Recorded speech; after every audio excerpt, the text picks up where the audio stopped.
Ladies and gentlemen, welcome to another episode of Mixed Mental Arts with some dude named Hunter and another dude named Walid Darab. Is it Walid Darab? Darab? Scarab? It's Walid Darab. You said it correct the first time. Okay.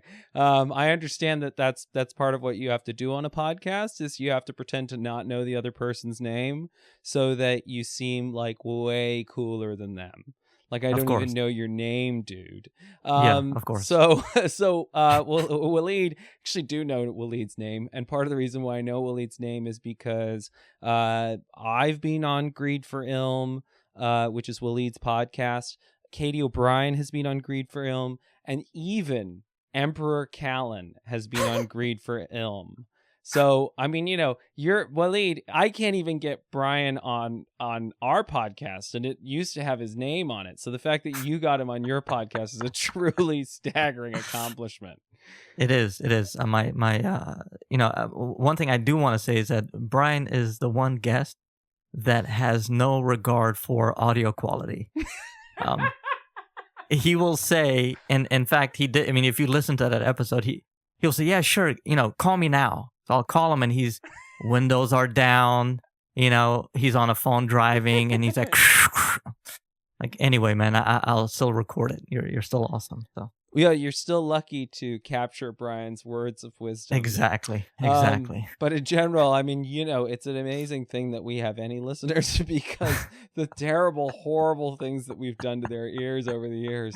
And it's like only now that we're starting to actually pay attention and be like, oh, okay, like we've got some ideas we really want to get out there. So we better make this a more pleasant, convenient listening experience. But that's the beauty of the podcast is that you grow and you adapt and you move on. You evolve. Evolve, exactly. That's the word. So let's talk about this word ilm. Ilm is that's not an English word. That's one of them foreign words. What language is that from, Walid? Ilm is actually an Arabic word for knowledge. What? Arabs have knowledge? Yes.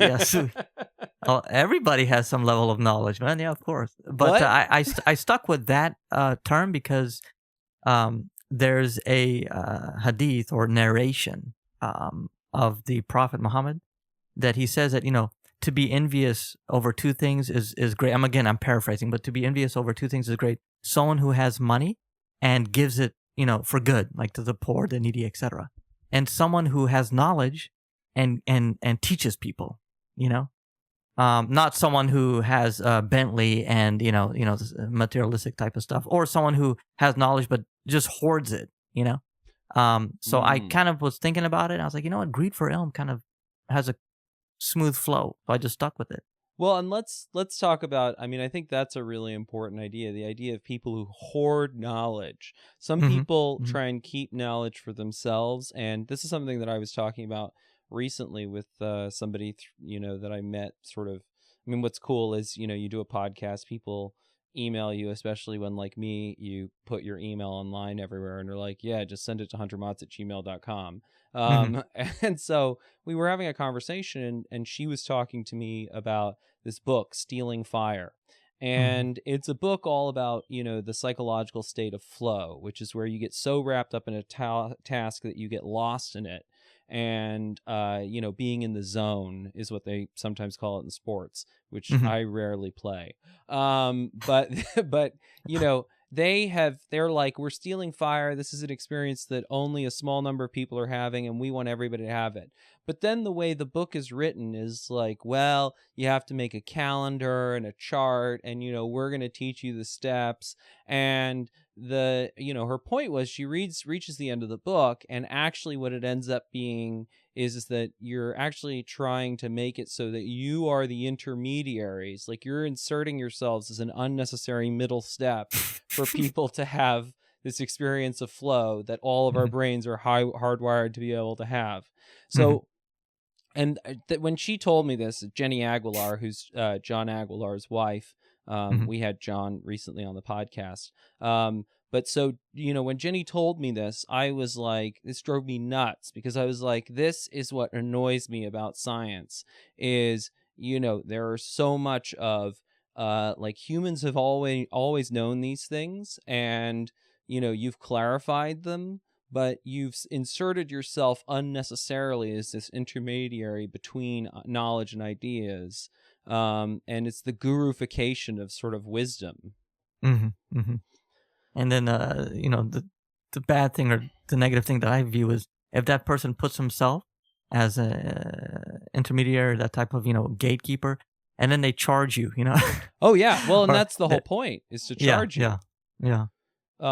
So the point is, the Prophet Muhammad was very clear that you should not store up wisdom and try and put yourself in as an intermediary, but you should be trying to give this knowledge away. Absolutely. I mean, there was, for people who are familiar, if not, the second Khalifa was Omar.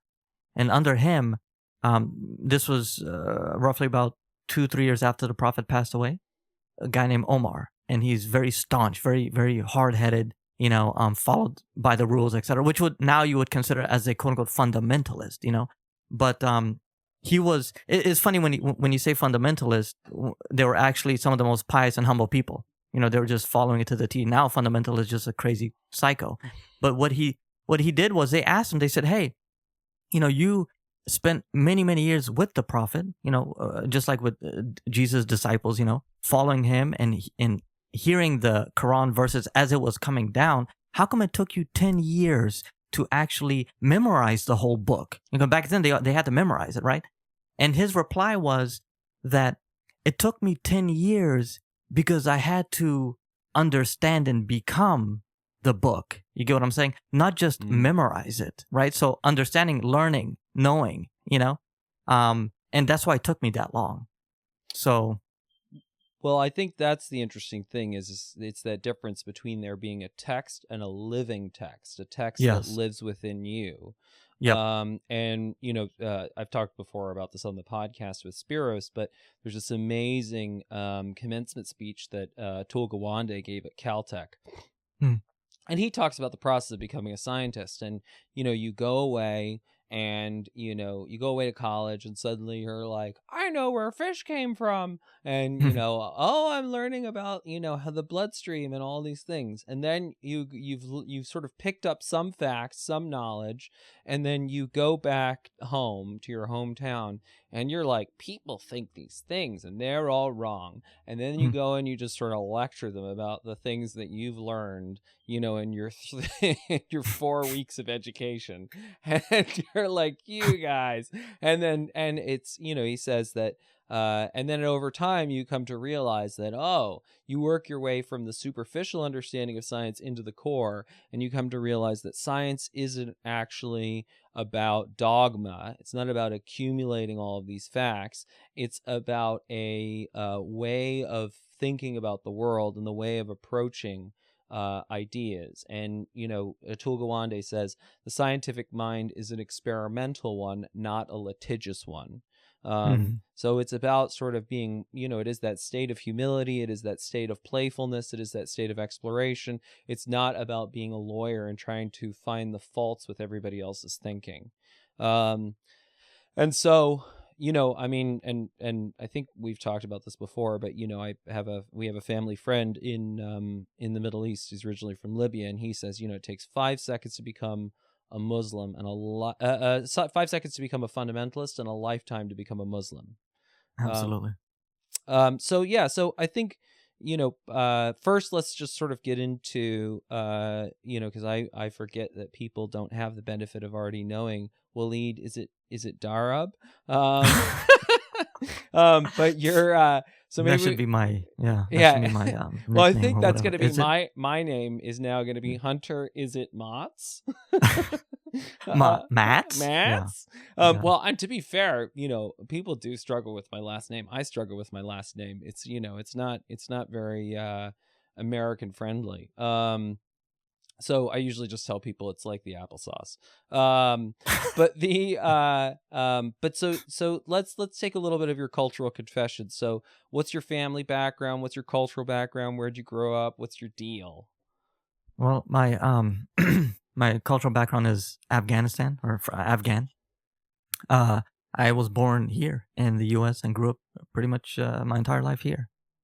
So I've had the, I'm lucky to say that majority of my family are in close proximity to where I live here in Northern Virginia. So I grew up with a lot of cousins and family members, and very deep in the Afghan culture. And yeah, I mean, I have a good sense of how Afghans are. I'm not gonna say that I know everything, but I like to know that I know my people and how they are and how loud they speak. And just because we are yelling doesn't mean that we're actually angry. Right. Well, and that's a funny thing, because I know like that's actually something that Bryan and I have talked about, where that's like a cultural difference even between him and his wife. Bryan has this sort of Sicilian culture, and he just sort of flies off the handle and is mad and is like pissed about things, and she's like, oh my God, she's very sort of like Scandinavian, Northern European, is like, this is a level of emotionality that I am not used to. You must be really, really mad. And then he's like, nah, I just need to get it off my chest. And then, he's furious 1 minute, and then the next second he's like, okay, I got that out. Let's move on. Yeah. But that's a great example of that culture clash, because I mean, I don't know Afghans as well, but I certainly, from my experience of Arabs, it's similar. It's very similar. It's very voluble, right? Like there's a strong emotionality, but it's sort of Anglos and sort of Northern Europeans, are like, holy shit, these people are really angry and furious. But actually, it's just that like they're much more expressive. Well, to go off of that, just to make a point real quick, is that the Arabs, when the Prophet was receiving revelation, so the Arabs had this boisterous type of loud, that now you would consider like, dude, shut the fuck up, but they would talk over the Prophet, so the Prophet wouldn't raise his voice, so they would talk over him. So when he would talk, a lot of what he would say would kind of not be heard by the masses, over a few that were just loud. And there's actually a verse, I would have to go and actually check the correct one, but the verse says, and we believe that is, let's say, God speaking, right, to the Prophet, saying, pretty much, those people that have their loud voices, they have to tone it down, otherwise their good deeds will go null, So like lower the volume, and it's a level of respect, but it just seems to have kind of lingered on, and we just talk loud, and that's just, I mean, we need to be cognizant of other people. That's the key. So whether you do talk loud, if you're cognizant of somebody else who doesn't talk loud, he's kind of just soft spoken, don't talk loud, Well, and it's cultural appropriateness. It's sort of figuring out what cultural environment you are in, and this is a two-way street. I mean, when like this the sort of the two examples I always give are, I know that when I'm in Japan, I don't jam my chopsticks into a bowl of rice, because that connotes a funeral ceremony to them, and they think that's a bad omen and bad luck. And, the one thing that my dad was always very clear in is, in the Arab world, you do not show someone the bottom of your foot. And as a preppy man who likes to wear khakis and polos and boat shoes, the way that you sit as a prep is, you rest one leg on top of your knee, and then, therefore the bottom of your foot is showing. And that's like, when you're in the Arab world, you're like, okay, that's not the thing here. So it does, and it's not, I often find my leg sort of wants to go up, and I'm like, habit, got to fight that habit, got to remember where I am. So it's the same for all of us, is, we are creatures of habit, and it's very easy to suddenly be, you're running your sort of habits that are appropriate in one cultural context, and then you forget that you're in this other cultural context, and that, those habits are not appropriate habits, and that something that might be harmless in one place is suddenly very problematic in another place. Well, do you find that if you were to go to, let's say, Libya, Saudi, one of these areas where, let's say, if you pick your feet up, it's disrespectful, right? And you pick your foot up, but then, and you put it back down, they see you do that, and they're like, yeah, he good. They kind of brush it off, and you move on, But if you bring somebody from that country, let's say one of my uncles, right, and they're here, and they're around a whole bunch of Americans that grew up here and, they saw spoken, et cetera, et cetera. And here's my uncle like yelling and talking loud and pointing and whatever, who do you vote for and blah, blah, blah. And all these type of questions that, not that many people here like to talk about. How do they view that as uncouth, go back to your country, blah, blah, blah? Or is it, he's just a, foreigner that has to get used to how Americans are? I mean, the perception is very... I think what you're saying, Walid, is that there might be a double standard. And that maybe, let's talk about double standards. I think this is a great thing to talk about. So, sure. Which, yes, by the way, I'm trying to get to that. Yeah, you're trying to get to the fact that there is a double standard. And, I really don't want to open this can of worms, but, so much of what I've heard on Twitter for the last few months is that, a lot of the people who, the new atheists, they're essentially angry because they feel that there's a double standard. And the double standard is that, we're, the Arabs are allowed to make fun of us, but we're not allowed to make fun of the Arabs. We draw a cartoon of the Prophet Muhammad. It's a big deal. People get shot. People get killed, right? And, I think that I can understand why they feel that way. But to me, having moved around enough, it's just a recognition that, different cultures have different norms. And it's the same thing as, and I think the great side-by-side example is, what happens when you, defile a Quran. Well, you just got to know that if you defile a Quran, you're going to piss off a lot of Arabs. And what happens when you burn an American flag? Well, you just got to know you're going to piss off a lot of Americans, particularly people from the American South. And so it's a question of, do you want to antagonize people? Does that actually help you or not? But inevitably, this is, that problem of the human mind, of my side bias, where, it's, you see the splinter in your brother's eye so clearly, but you don't see the log in your own.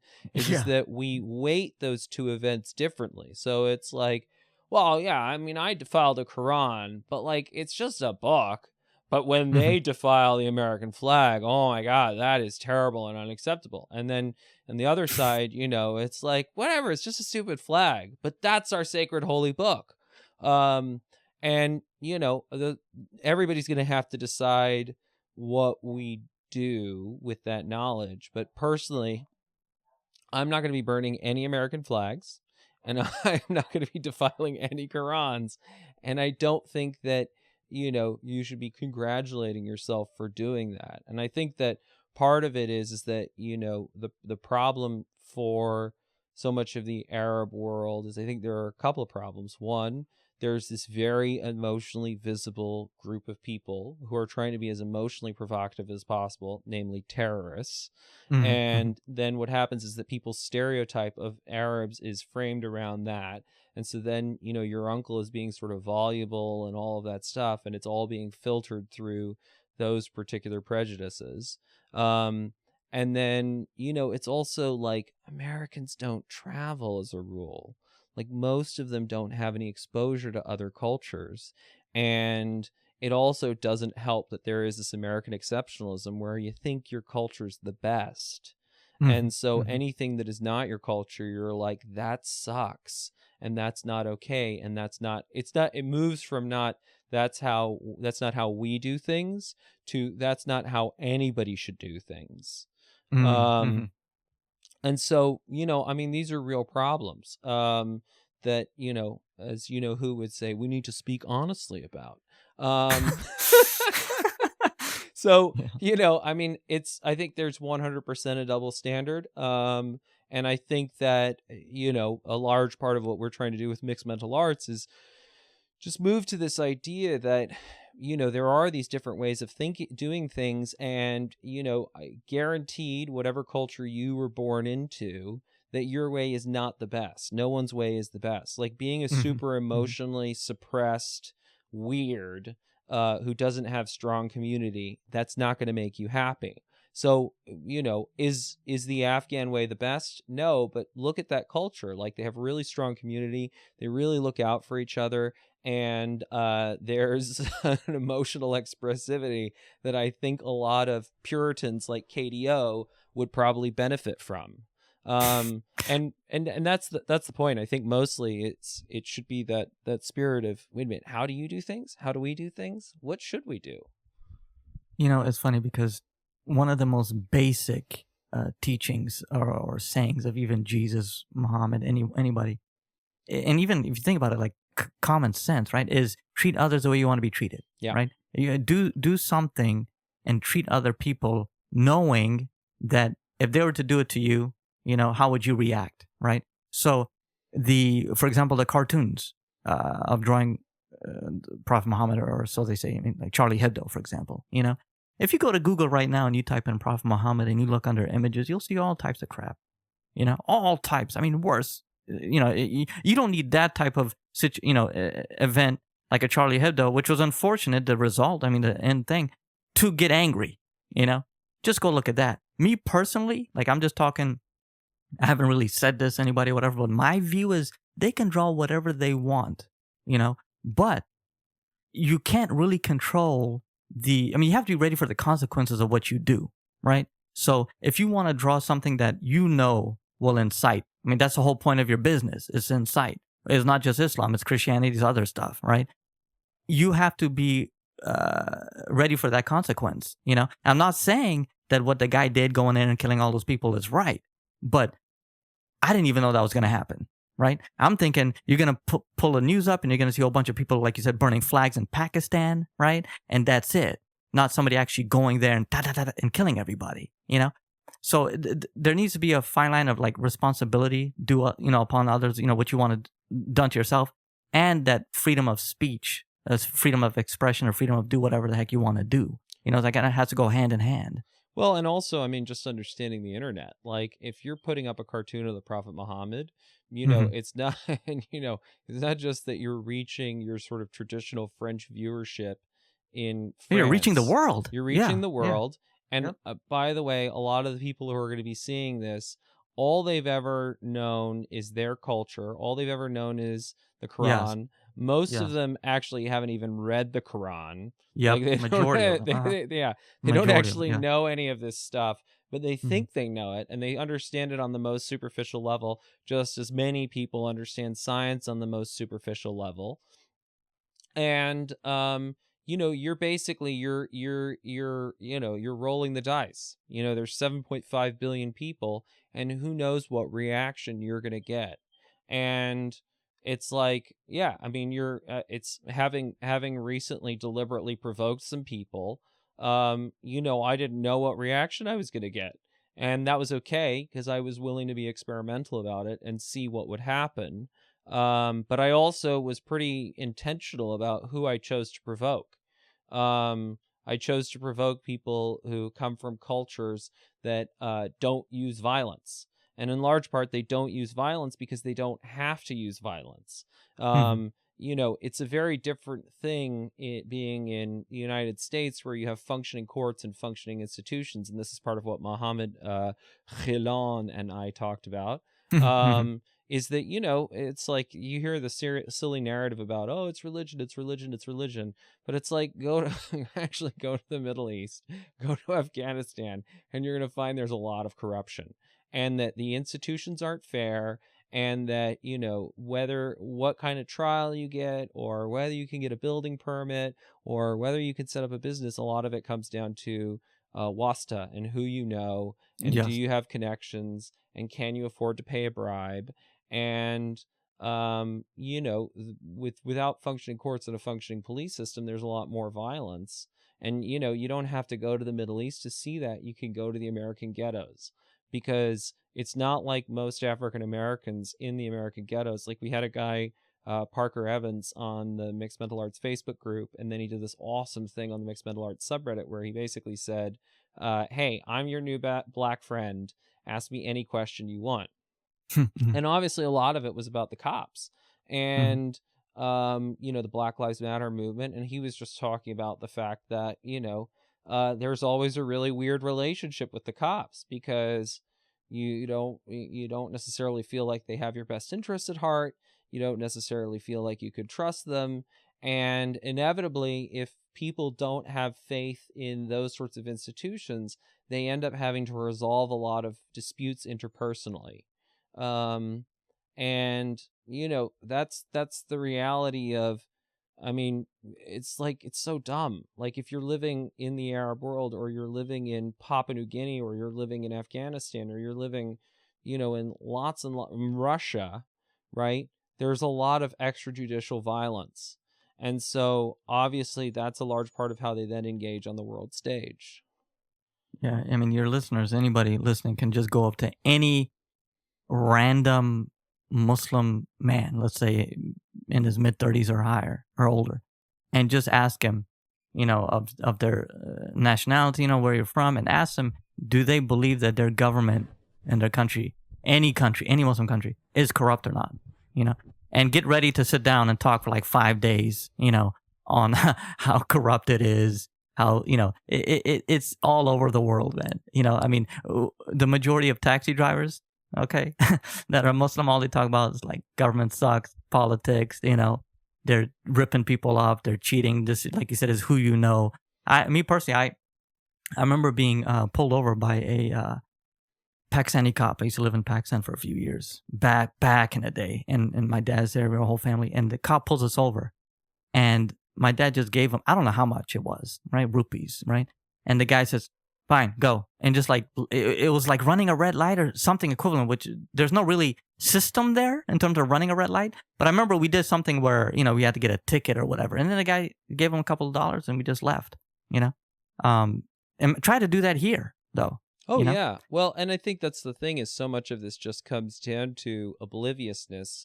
Like, Lawrence Lessig had this great thing in Republic Lost where he talks about, think about America. It's a country where I can walk into a car rental agency, hand over a piece of plastic that has no inherent value, and walk out with a car. Like, that's the level of trust that exists within the society, the level of enforcement, the level of, the ways in which the rules operate.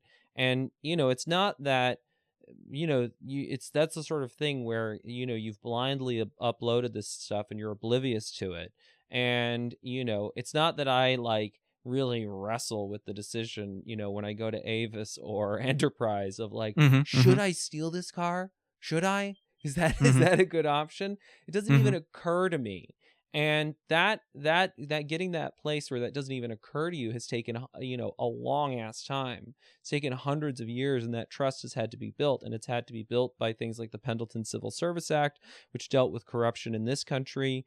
It's had to, I think Garfield had to be shot by Guiteau. Because Guiteau was an office seeker, and he basically was like, hey, you're going to do this thing where like you have to be qualified to get a government job, and I want a free post office job, and I feel like you owe it to me, so I'm going to kill you, Mr. President.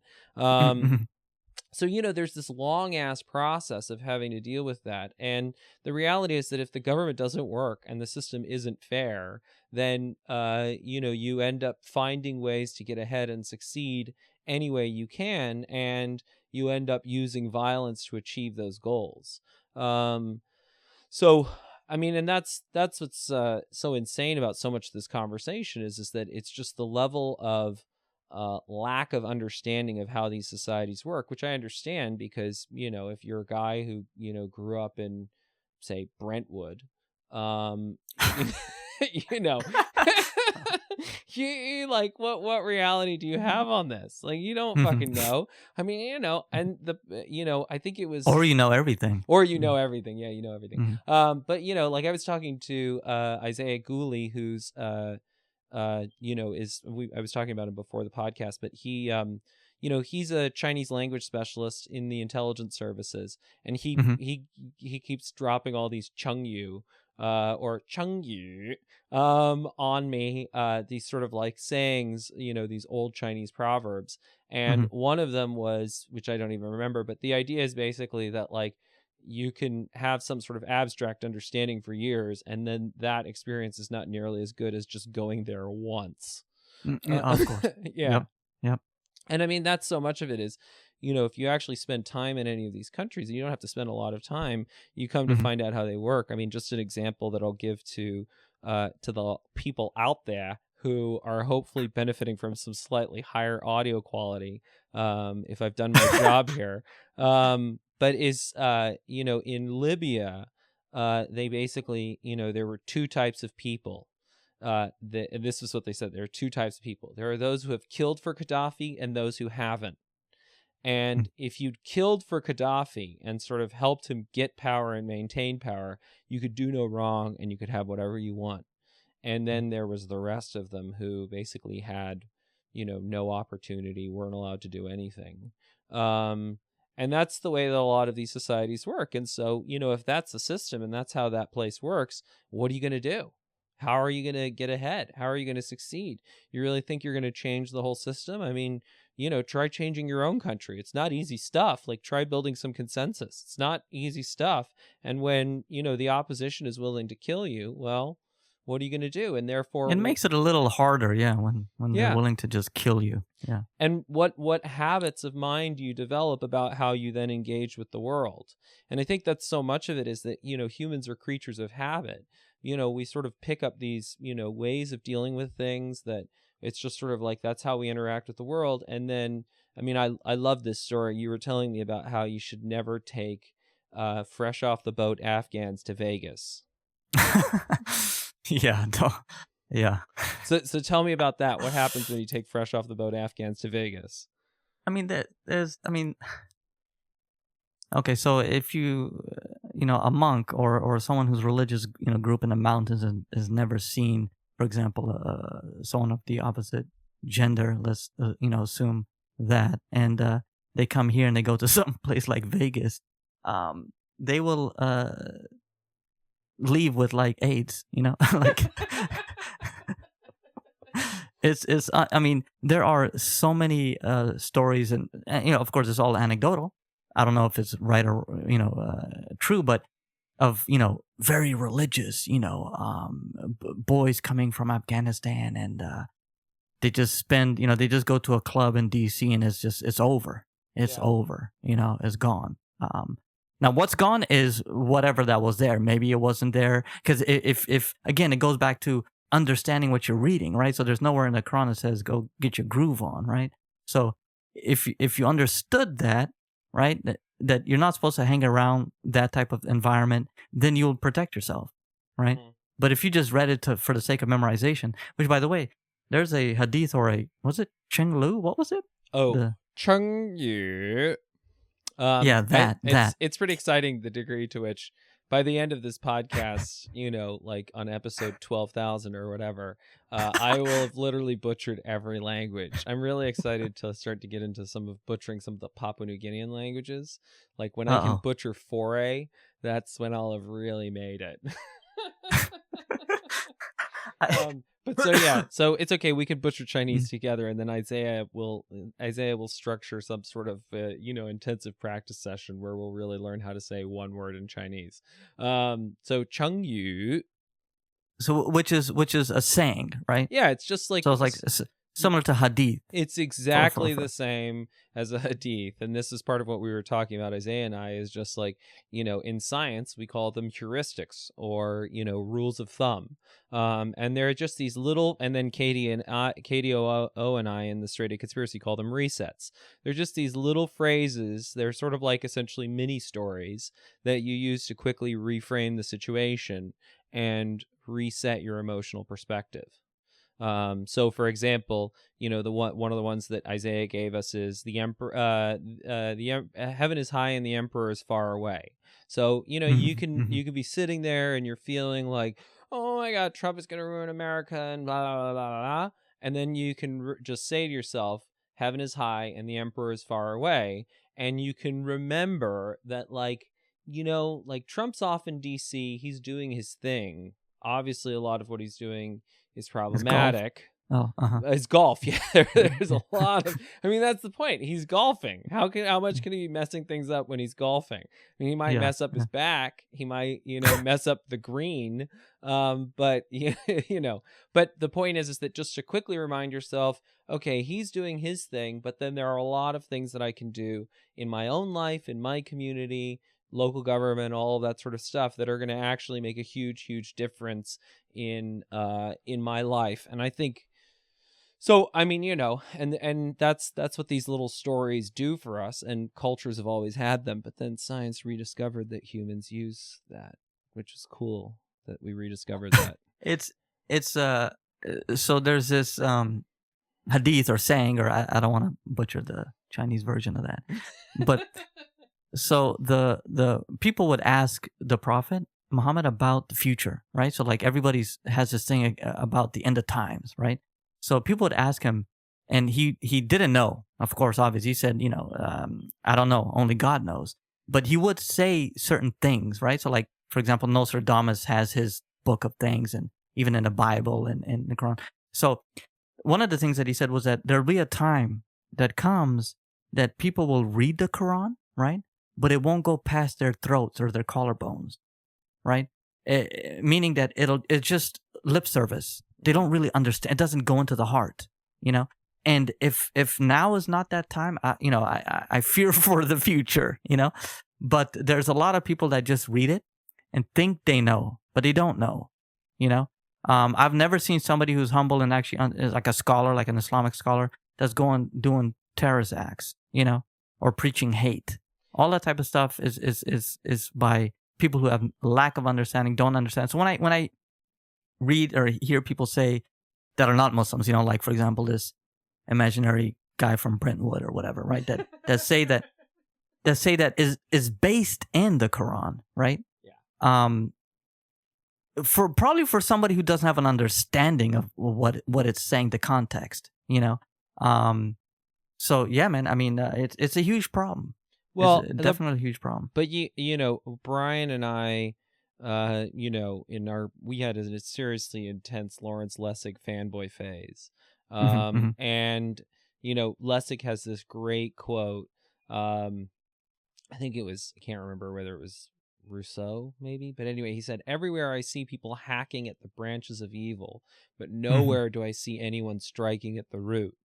Yeah. So, I've talked about this on the podcast before, but my dad's family were all doctors. And one of the things that after centuries of being doctors, they came to is this idea that the tough part of being a doctor is diagnosis. It's figuring out, okay, there's all these problems, but what is the core issue? And what I think this all comes down to is that the core issue is ignorance. And the problem is that if you are this hypothetical person sitting in Brentwood and you have a very limited experience of the world, and then, you're seeing this very small number of people who are behaving in this emotionally provocative way and, doing these upsetting things. And then you go and you Google a bunch of statistics and you're like, oh my God, statistics that I Googled online in 5 minutes. And then, you come to this conclusion, and then this narrative makes perfect sense to you. It's like, holy shit, this is the problem. The problem is this other group of people. And then you go and you read their Bible, their holy book, and you're like, oh my God, they believe this? See, crazy, crazy, crazy. And you don't understand the degree to which your feelings are driving your thinking. And you construct this whole worldview that makes perfect sense to you and makes perfect sense to a lot of other people. But like Robert McNamara, you don't understand that with statistics, you're painting a picture of reality, and that doesn't reflect the on-the-ground reality. And when you then go and talk to people who have been on the ground, like you're saying, whether it's you or Muhammad or, literally any Muslim dude or anybody in most of the rest of the world, you're going to find out that the issue is corruption. And you're going to find out that, you can look at what is the actual experience of African Americans. Oh, it's a system that doesn't work for them. And then you're like, oh, and then you start to realize that that's the real issue. The issue is when these systems are not inclusive, they're not fair, they're not impartial, they're not meritocratic. And that, that's the real challenge, and that's sort of the root of the evil that you have to be striking at. And that before you can even sort of change those systems, you first have to wake the people up and get them to realize that to not just sort of like to believe what you believe, to indoctrinate them, but to educate them, to get them to think for themselves, to reflect, to become self-aware, and to sort of, get the Quran past their throats and into their hearts, and to get science past their throats and into their hearts, and get people to really understand these things on a much, much deeper level. And the amazing thing is that you could pretty much do it in whatever culture you want or within whatever belief system you want. But if you do it with a mix of the different belief systems, you're going to get it much, much more powerfully. And you mentioned earlier that there's nothing like actually traveling to the place and seeing the people, to actually fully understand in a very, very short amount of time. And anybody who, says any type of thing about, Muslims being this or that or whatever, terrorists, et cetera, if, in my view, if they haven't gone to a Muslim country, Saudi, anywhere, Indonesia, Afghanistan, anywhere, and actually sat with the people, went around the bazaars, had nice tandoori bread, tandoori bread. I'm hungry. That's and sat and talk with the people and let the people cater to you. Let the people invite you over. And then you ask them your biased questions. You ask those people and see what they say, and kind of do that type of quote unquote investigative journalism or whatever. Then you make your statement afterwards. But if you haven't been there, it's like I don't even bother like even putting weight behind what you say. Well, because I think that's the thing. The thing that was very clear to me when I moved here. Because I didn't grow up in the United States really. Like I had a very brief stint in New York. Twice, but that was about 2 years, and and I'd lived all over these other places until I was 18. And then I came here, and to me, I had this real primal sense that I had won the lottery. I had won the passport lottery because I knew that I could come and go from the United States, and I could work in the United States, and that wasn't due to any merit. It wasn't due to anything that I had done to deserve that. It's just literally that, I happened to have popped out of, somebody who was born in St. Joseph, Missouri. And so, I have had that understanding, and, that's what always has driven me nuts. And I've always thought was so stupid about this, all the conversations that happen in America about entitlement and privilege and all of that sort of stuff. And the nature of privilege is that privilege is relative. And, okay, so if you're comparing, a rich white person in America to, somebody who grows up, as a Latina lesbian in the ghetto, who, is gender non-binary and, let's just pile it on, right? She's like, she's a Zoroastrian and in a wheelchair. And, okay, great. Yes. The person has greater privilege. But the other thing too is that, it's just America is so wrapped up in itself that it doesn't even realize that, okay, now let's compare the 300 million people who live in America to literally the rest of the world. And suddenly you realize that there is this tremendous privilege of being born with an American passport. And Libya is just such a place that brings that home to you, because you're like, man, like if I won the passport lottery, Libyans lost the passport lottery. Like they did not win it. Like they can only go to, during Gaddafi's time, they could only really go to Turkey, because Turkey had some sort of reciprocal relationship, and I don't know that there was really anywhere else.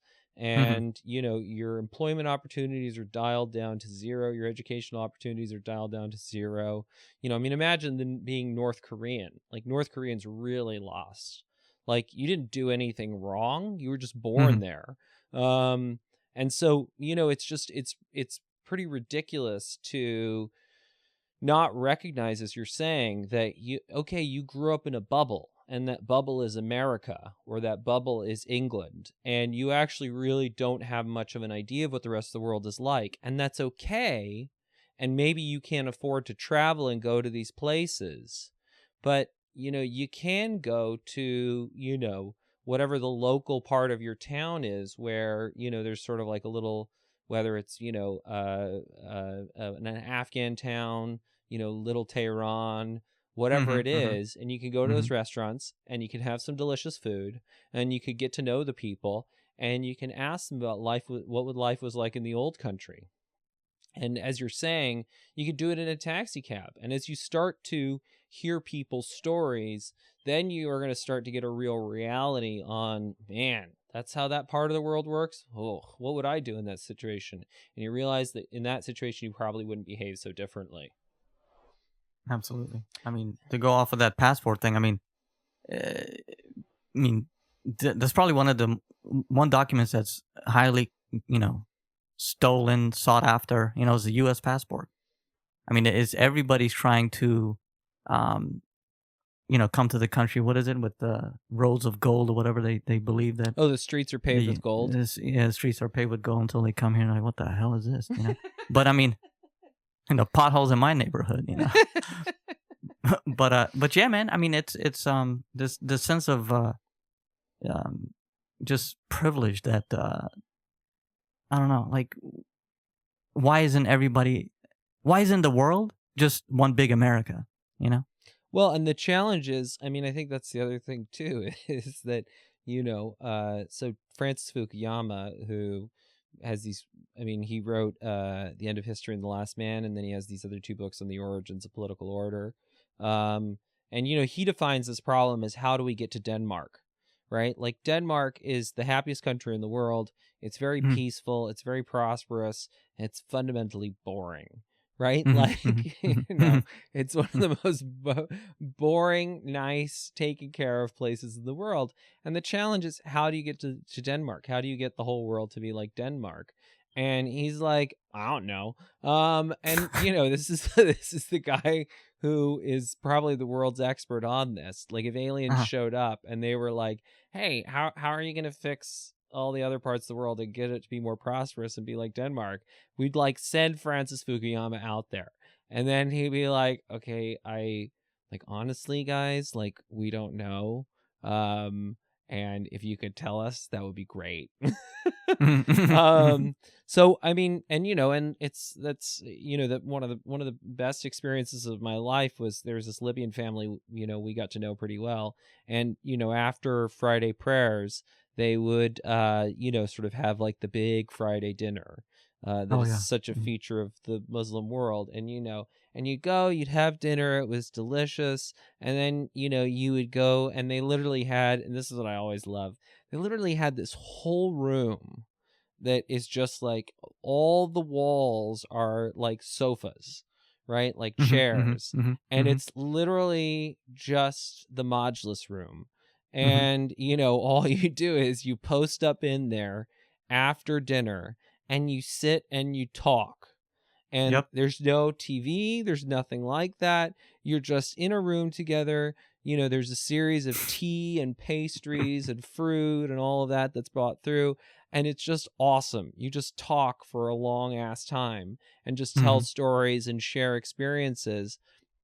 And when you're in that environment, it's the ultimate reality check, because you're hearing all these problems about, a place like Libya, all these factions, all these competing alliances, the sort of the material problems, what it actually takes to challenge someone like Gaddafi, right? And, it is that sort of dilemma of, okay, great. If I go out and challenge Gaddafi and I don't have some real huge legitimate support, then he just kills me and my family. And then what did I achieve?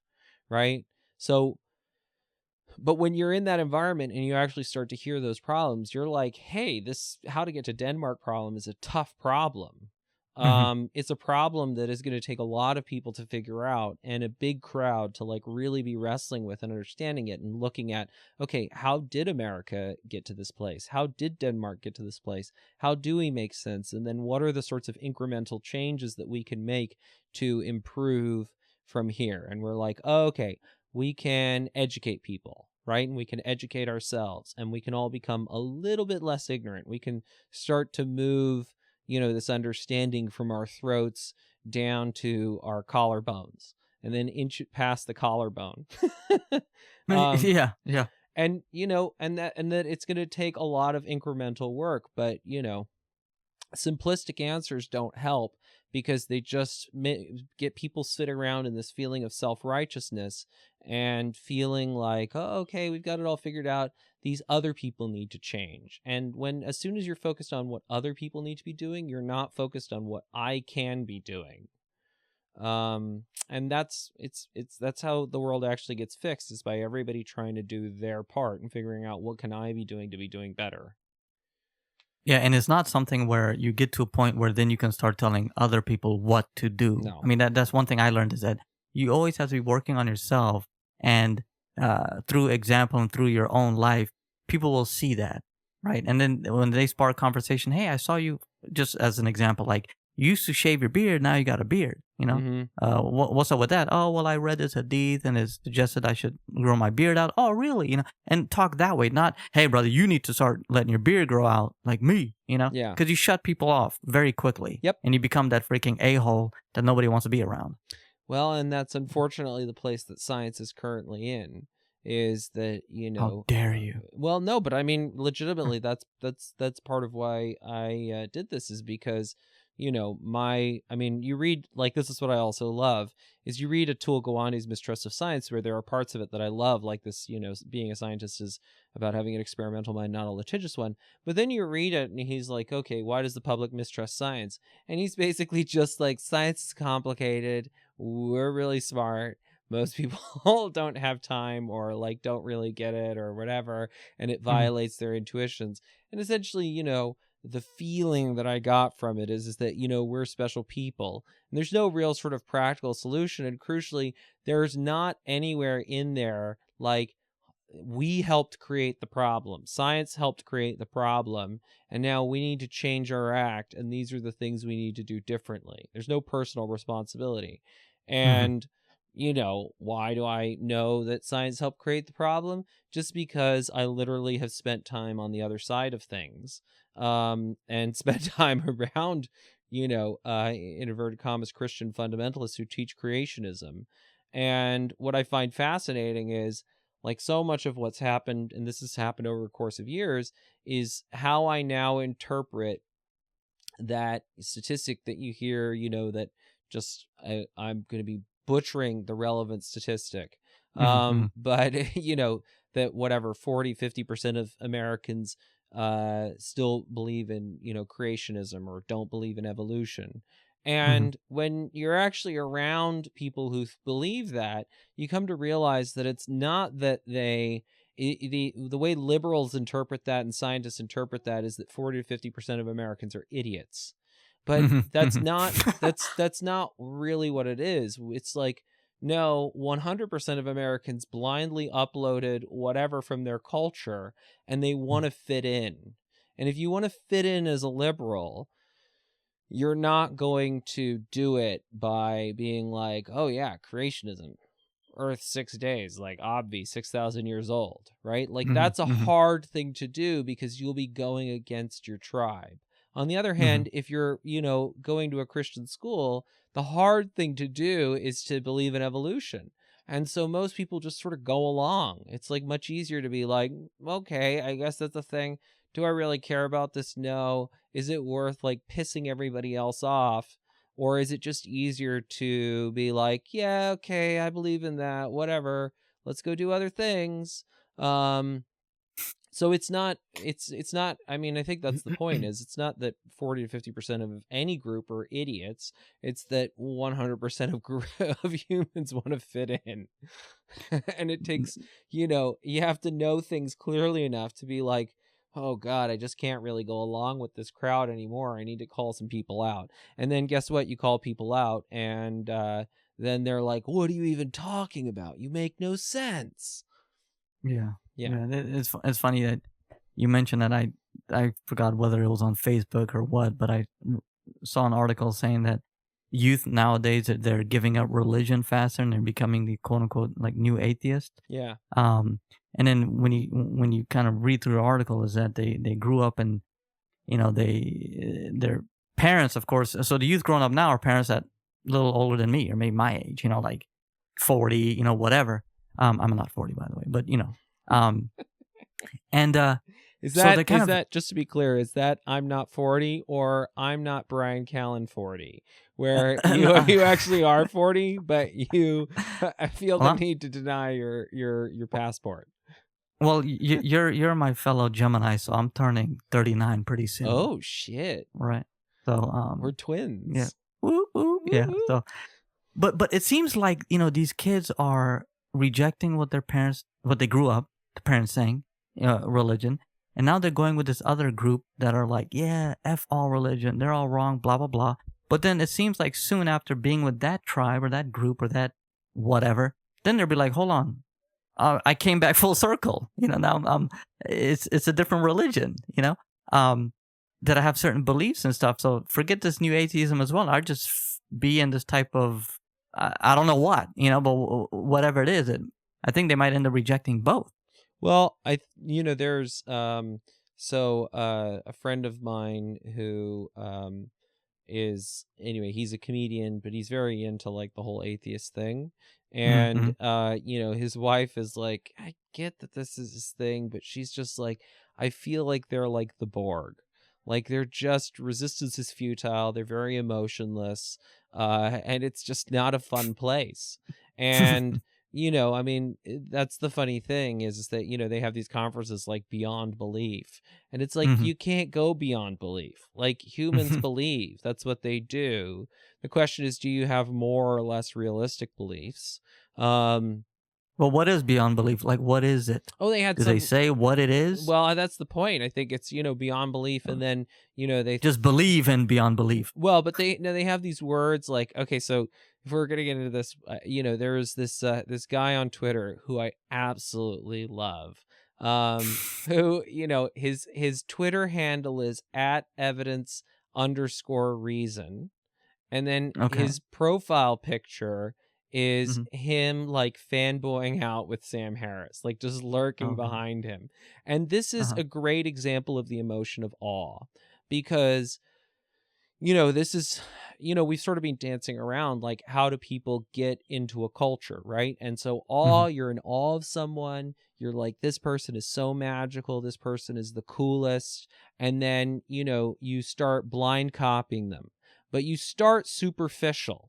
So you're like, oh, I, wear those weird short pants that Salafis wear, or, oh, I talk about evidence and reason all the time, right? Or, oh, I'm super litigious like Atul Gawande was as a kid. And you go around and you're like, this is what's wrong with all your thinking. You don't know what's going on. Or Drew Sample, who was in the Columbus meetup and has a podcast called Sample Hour.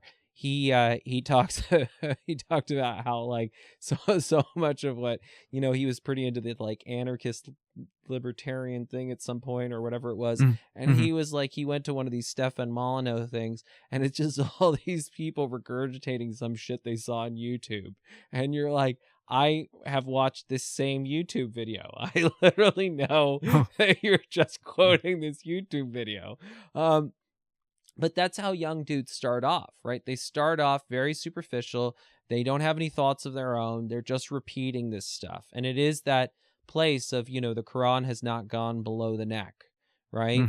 And then you start to work your way in, and you start to have that Atul Gawande experience of, starting to realize that, oh, it's not just about sort of blindly repeating these things. It's not about how you do your hair or how you dress or anything like that. This is a way of living. It's an approach. It's an understanding.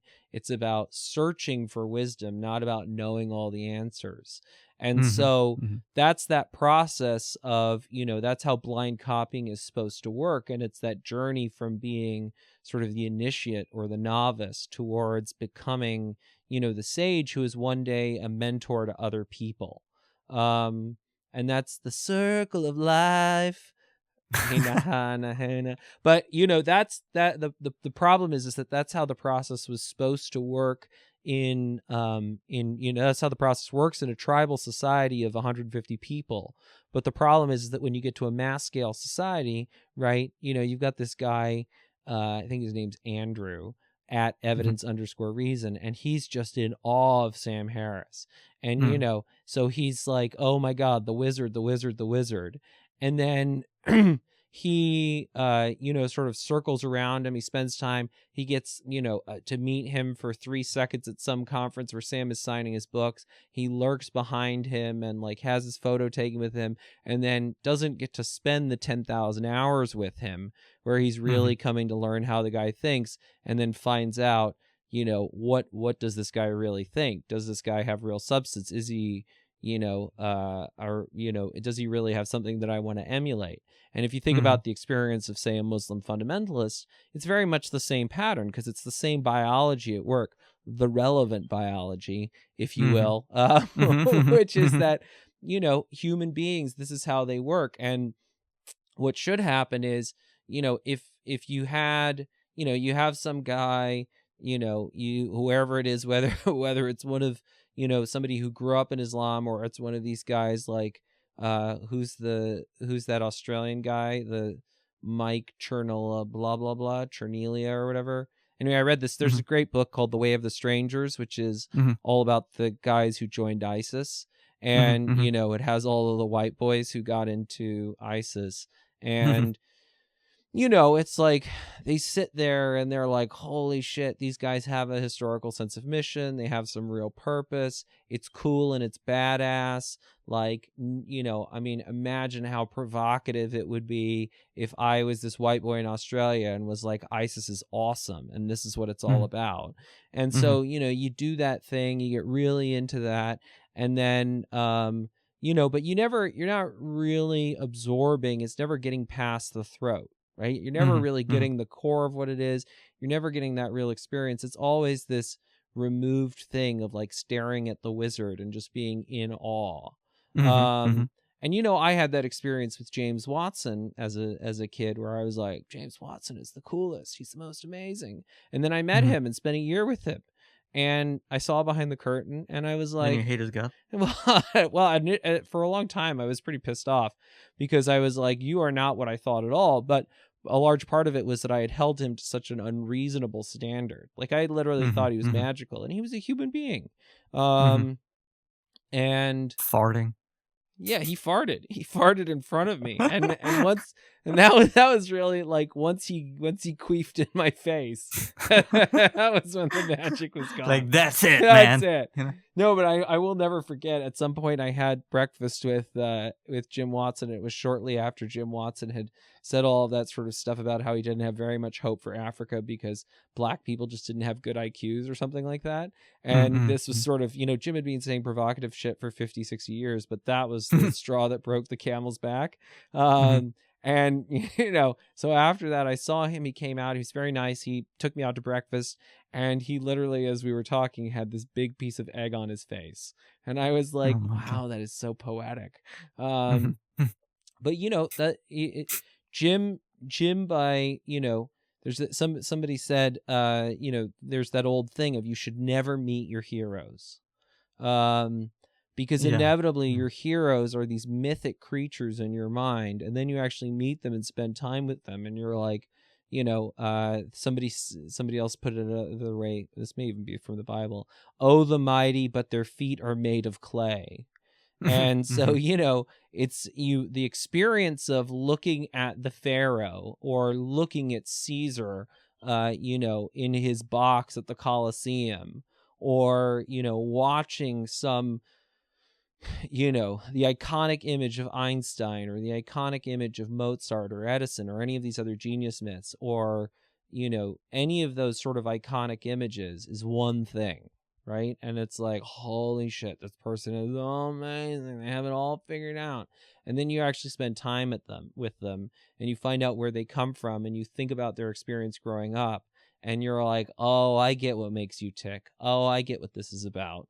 And that's why I keep on saying Brentwood Boy and talking about the fact that Sam's mom wrote The Golden Girls, is because, like, the dude is a human being. And I understand that you're bedazzled at evidence_reason by the mythic image that he has created of himself. But the whole point of Toto is to pull back the curtain and, look at who is this dude really. And when you look at who this dude is really, you're like, okay, I think he's a scientist. How good is his PhD? Oh, William M. Briggs literally wrote a 7-part thing about how his PhD is like the archetypal example of scientism or bad science. And so you're like, oh, that's uncomfortable. How do I sort through that? And then I say, oh, he says we should update our minds in light of reason, in light of evidence. And then I'm like, oh, wait a minute. There's all this other science that I've never heard of from people like John Haidt and Joe Henrich and David Sloan Wilson. And when I actually read that, right, just as like you have to actually read the Quran to become a Muslim, then I start to find out that, oh, he's not what I thought. Oh, crap. Right. And this process of sort of realizing that, that you've gotten suckered is really what it is, that you fell for an ad or you fell for this image, and that really this person wasn't who you thought at all. And that it was really the emotion of awe sort of making you just think that this person had all the answers, so that you literally weren't thinking critically about their ideas.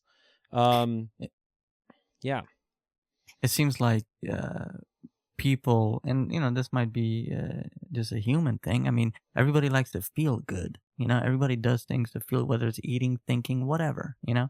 So this boy, this evidence, reason, whatever. I saw his Twitter. Yeah. And he just has this look on his face, like he just, and pun intended, he just met God. And he just like but he doesn't take that step to actually kind of start to peel back layers. And not in hopes of finding, let's say, the bad person he's in awe of, but just for himself, just to make sure that what he's in awe of is worthy of it, But people don't do that. So they like to stay in that state of awe. Even for me, this is something probably silly, but it happened last night. I'm watching Longmire on Netflix, right? So I don't know if you're familiar with that, but I think it's a great show. So I'm watching it, and I'm like, you know what? Let me look up this dude, Walt Longmire. Like, who's the actor who's playing this guy, right? Because I really love his character. So I look him up. I'm like, after 2 minutes of, IMDb and Wikipedia, I'm like, shit, I wish I didn't look him up. Yeah. Because now he's not as cool anymore. Now when I watch Longmire, I'm like, you're that Australian guy, Well, it's just different now. Well, that's the point. You pulled back the curtain, and then you realize there is no wizard. There's only But it's like, a man. damn, I shouldn't have. I wanted to stay in that state of awe of the character. Now it's like all messed up because I'm thinking of his IMDb or whatever, Well, but then that's the thing is, you have to manage these emotional experiences for you. And sometimes you want to maintain the awe, and sometimes you want to shatter it. But the problem... Not that many people, I don't think, want to shatter it is the thing. Well, I think the big problem... What's your perspective on that? I think that's the point, is that, I think that state of awe is a great first state, but that ultimately, if you really want to learn from this person, that you have to peel back the curtain. So I don't think that, to take myself, for example, there are areas of knowledge and human endeavor that I understand fairly well, and there are things that I don't understand at all. And so I think it's given the amount of information that there is out there and the number of things to learn, there will always be people that you are in awe of, right? So, am I as in awe of, for example, John Haidt as I was in 2010 or 11 or 12 or 13 or frankly, even just a few months ago? Probably not as in awe of him as I once was. But that doesn't mean that there are now, I'm in awe of people who have, built a successful podcast, or who have, who can do mixed martial arts, or who can play musical instruments, or any of those things, because I have no idea how those things work. And I think in practice, it's going to be one of these things where, I get in awe of those people. I go, I learn their thing. And then at some point, I'll probably go back to John Haidt and be like, oh, I thought that I'd learned everything you had to teach me, but like, there's actually so much more here that now that I've learned these other things, I can appreciate. So it's going to be this dance. I don't think that there's ever going to be a shortage of awe available. I mean, it's one thing for sort of television and movie experiences where maybe you don't want to shatter it, but I mean, I don't know. I mean, I think these are choices that we all have to make, but I think that the problem is that it's very, very hard. The experience that I had with Jim Watson was at the time incredibly emotionally difficult to have that illusion shattered. It sucks. And inevitably the reaction, it's the same reaction experience that a lot of people have with, say, their fathers or mothers, right? You're in awe of them, you think they can do no wrong, and then you sort of get a reality on them, and then you're pissed at them because they're not what you thought they were, and then you come to realize that, oh, wait a minute, that the problem wasn't you. It was that I had this delusional idea of you, and really you were just a person all along. But my mind warped you into this mythic godlike figure. But I mean, for @evidence_reason, like, it's going to suck, but like having that illusion shattered is the best thing for him, because he could spend his whole life with sort of science staying in his throat. But for him to really get what science is and get the challenges of science and understand what that experimental mind means, he's going to have that illusion shattered. And the point is that so much of this comes down to, do you want to indoctrinate or do you want to educate? Do you want people to think that you're some sort of magical creature who has it all figured out? Or do you want to constantly be pulling the curtain back on yourself and saying, I do not have it all figured out. Nobody does. That's the reality. And it's not helpful to spend your life in awe of these people who have really just created a clever advertising gimmick to sell you shit that you don't need. And, really think for yourself. And, okay, great. Why are you in awe of them? Get specific about that. Okay, so you think that. And then dig into their biography. And this was what you did with the Longmire guy is what Carol Dweck encourages people to do. And, what we encourage people to do is look up your hero. Where did they grow up? What was their deal? How did they come to achieve the things that they did? And if you do that, and that's why, call him Brentwood Boy, is like, Sam Harris is a human being. Like, he grew up somewhere. He had an experience. Oh, he farts. Sam Harris farts. Everyone poops. Yep. I poop, you poop, we all poop. Right? And the point is, poop is, especially with those donuts. Yeah. Oh my God. I had they weren't even donuts, Walid. It gets worse. They were faux nuts. What the hell is that? Faux, false in French, and then nut. Yeah, but what is that? What is a faux nut? A faux nut is gluten-free. Okay. So what? Okay, I thought you were joking. Oh no, this is LA, Walid. We actually have gluten-free donuts. And does it actually? I mean, who the hell knows?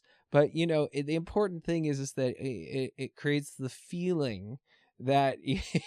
You're eating healthier. Yeah, you're eating healthier, and you get to have a donut, but it's like slightly less guilty. I mean, the main thing, I don't, who the hell knows? I would have to get 23andMe, and maybe I would find out something there. But I'm scared to, because I think that if I get 23andMe, then I'll find out I don't have fast twitch muscles, and Bryan will reject me. But yeah, I had 2 faux nuts, and they were amazing. They were really enjoyable. That's always the worst, is when you eat dessert and it's not satisfying.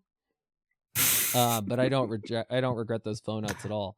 But anyway, so how do we get onto talking about faux nuts? You're talking. I don't know. You were talking about. Yeah, I have no idea. Faux nuts. Anyway, but it comes down to, do you want to educate or do you want to indoctrinate? Yes. Right. Yes. Yep. And it comes down to where you want power. Do you want, if you want to educate, then you want to empower others to think for themselves and take charge of their lives. And if you want to indoctrinate, you want to empower yourself. You want to sort of create this idea that you're a wizard and you have it all figured out and you have all the answers. And the problem is that, there are different incentives there. You can make a good business and make a good brand for yourself by indoctrinating. But the problem is that the problems of the world are that people aren't educated. And so, do you want the world to work, or, do you want the world to work for you? And I want the world to work. And I'm much more interested in seeing what the wisdom of crowds can figure out and solve. And so, therefore, my goal is to educate, and my goal is to pull back the curtain on everyone and say, everyone is just a person. You may have some mythic idea about them, but if you really want to get whatever it is that you sort of respect or think is an authority, whether it's the Quran or science or the Bible, you should question that authority, and you should engage with the text yourself, and you should think for yourself, and you should really try and think about all of these things in light of each other. So even, one of my favorite, let's be honest, probably my favorite Muslim thinker of all time is Ibn Khaldun. And when you read Ibn Khaldun and you read about, he has this great concept of asabiya, or social glue, that sort of binds a community together. And, when these movements start off, there's strong asabiya that holds the movement together, and then the social glue falls apart. And, when you read about that, and then you're like, oh, okay, so he's talking about this thing, asabiya. And then you start looking around, and you're like, where do I see that in other societies? And you're like, oh, I could see that in Chinese history. I could see that I have, the empire is strong. There's a founder of the dynasty. There's strong social glue. And then, the social glue falls apart. And then you're like, oh, wow, now I'm starting to really get that concept. And then you say, okay, let's see it in science. And then you're like, oh, now I get it. Like, David Sloan Wilson is writing about how, humans have this sort of this homo duplex, right? There's sort of us going about our everyday lives, but periodically we get lifted up out of ourselves, and we get this sort of transcendence, and we form these larger communities. We're like bees. We organize and we form hives, and those are these sort of large scale societies. But sometimes the hive gets shattered and we scatter. And, that's when the social glue breaks down. And then you're like, oh, so that's what this multi-level selection is about. So Ibn Khaldun, this guy who was writing hundreds and hundreds of years ago, had already observed this phenomena in the natural world. And he wrote about it in a way that seems like history, but actually, it's, you could call it a scientific phenomenon. But, you could call it whatever you want. But the point is that humans have always been trying to figure out the world. And we just have different tools. And we constantly refine our understanding. And hopefully at some point that understanding gets good enough that we figure out how to get to Denmark. And doesn't Denmark only have like 50 people or like 1,000? How? Well, that's... Why? Yeah. I think it's 5 million. Oh God. I think there are 5 million speakers of Danish. But that's always one of the questions that I think is interesting. Like, somebody talked about this on the Mixed Mental Arts Facebook group. They were talking about how, is it maybe small scale countries? Like, at some point, do countries get too large and it doesn't work? And I don't think that's what it is. I think it's that you have to have a sort of cohesive culture and a shared set of myths and beliefs. And that's what our friend, the Prophet Muhammad, did. So, yeah, Walid, tell us, what was life like in the age of ignorance before the Prophet Muhammad showed up? Oh, my goodness. There were people who would travel there, for doing business and stuff like that. And these people are so barbaric, people would give birth, and if it was a girl, they would bury the girl alive. They would just, bury it straight up. It was right out the womb, boom, in a ditch, covered up with sand, done. And they didn't want any women because then they would have to pay, and you can't pass on lineage and blah, blah, blah. They would rob, and they would treat women just with the majority of it was against the women and how they would treat women, just sex objects, again, bearing women, females, robbing, pillaging, absolute barbaric people. And when the Prophet came, one of the first things was rights for women, rights, which is kind of ironic the way Islam is portrayed now, wear the hijab, walk behind men, blah, blah, can't drive in this country. And that's not Islamic at all. And when you read, actually, anybody listening actually cares to educate, like we've been talking about, peeling back the layers, pick up the Hadith books and just read. It's like any other book. You start reading sayings, and, you can go look at the index and look at whatever interests you and just read it. And these are sayings that Muslims believe are exactly what the Prophet said. This is not the Quran that what God said. This is a Hadith which the Prophet said, and just read it. Whatever sparks your interest, business, whatever, different topics. And you see that. And, Arabia made a 180. And one of the signs of the end of time is that they will go back to the Jahiliyyah, or the days of ignorance. So it's kind of like this full circle. Prophet came, everything was good. And now towards the end of time is going back to, before the Prophet's time, and which goes back to the lack of understanding, lack of, the influx of ignorance. That's why my whole thing with the greed for is to have that. Like I was thinking of, do I say something like, kind of addressing getting right into it, but I wanted to address the notion of the spark behind it, like the want, the desire, because not everybody just wants to get up and start reading books, but the introspection, the thing about, your life, and, you want to educate yourself, you want to kind of move up to the next level or peel back the different layer. And that greed for that, I that's why I have the word greed, which greed is kind of like a negative word, but that's why I had a greed for ilm. Like, you have to have that greed first, that desire, before you actually go down that path, because it's a long, arduous, lifelong path. You just don't give it up like that.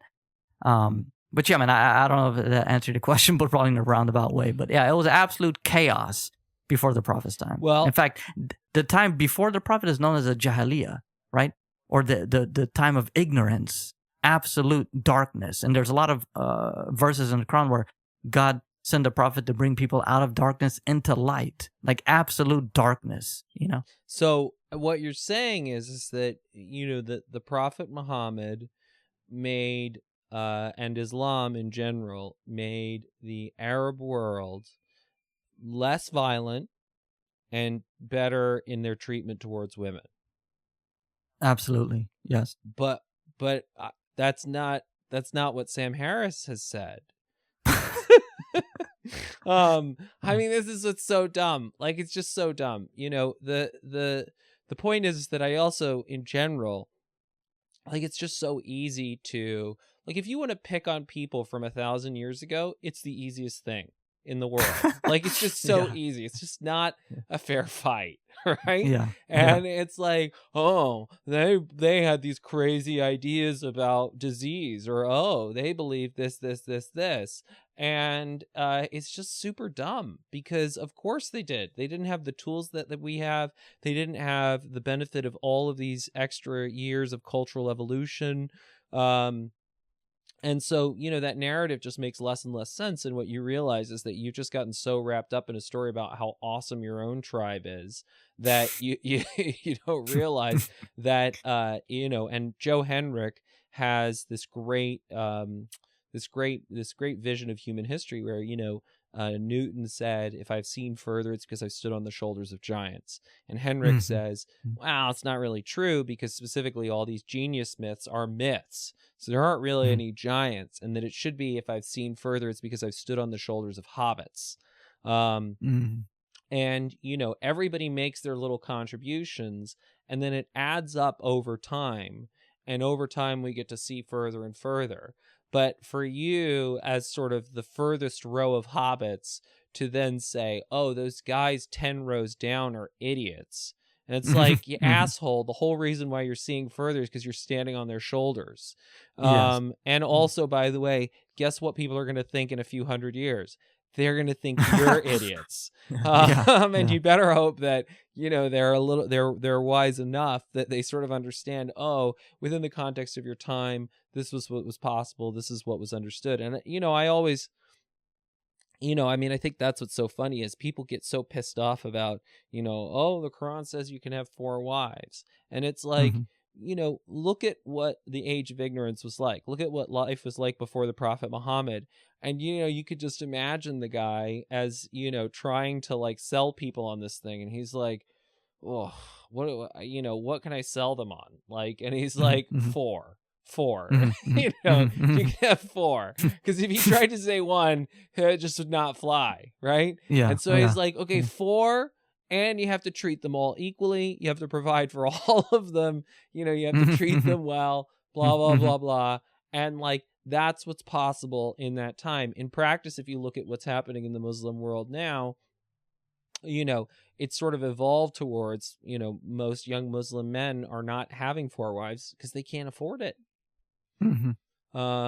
So, there's this evolution that happens over time. But, I think the big problem is that, there's these very simplistic narratives that are driven, and that fundamentally what you take from these simplistic narratives is that those people aren't people. They're like crazy, or they're violent, or, their culture is bad. And it's like, okay, well, I get that they're doing things that you don't like, but how are you actually solving this? How are you going out and like, have you tried to teach in the Middle East? Have you ever tried? Which goes back to go back and meet the people. Yeah. Meet the people. And it doesn't even need to be in that, you might say, oh, well, why would I go to Syria and meet them? They'll blow me up. I'm not talking about that. I'm talking about go down the street. Yeah.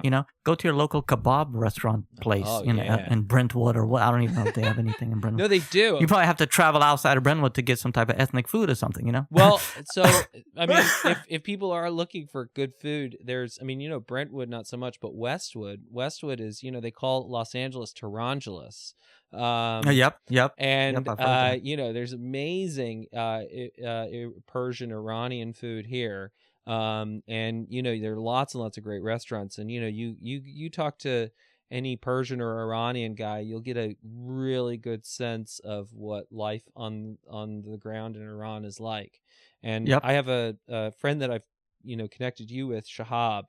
And Shahab, one of my favorite experiences was talking to Shahab, and I have this story that I love to tell about Libya, where my parents were in Libya. Things were going down. They had to get the hell out of Dodge. And, my dad goes up to the counter. He like walks up with his plane tickets and, it's like, we have plane tickets. We need to leave. Like, the Arab Spring is going on. Like Gaddafi just shot some people in Green Square. And, the guy's like, flight's full. And he's like, what do you mean the flight's full? Right. And then normally I would go on. I'd tell this whole story about how like, my dad, like, make it very dramatic. He got on the plane, blah, blah, blah, blah, and then the plane is 2/3 empty. And then, you tell the story to Americans and they're like, oh my God, like what? This is so confusing. Like the plane is 2/3 empty. How could it be 2/3 empty? The guy said the flight was full. And they're little Western brains living in the, the passport lottery world of America can't even comprehend that, this would go on. But I didn't even get to finish the story with Shahab. Because Shahab is like, the guy wants a bribe. How is your dad so stupid that he doesn't know this? Like, he wants money. Yeah. I thought your dad had traveled. I thought he had this experience. Like, wasn't this colossally obvious to him? And that's the point is that, there's a knowledge. I mean, you take somebody from America and you put them in the developing world and they are literally an infant. They have no idea how to make sense of this environment. And then, it's the same thing. Like you take somebody from, Afghanistan and you put them in Vegas and like their mind goes freaking nuts because you're just being exposed to things that you've never had to deal with or never had to think about.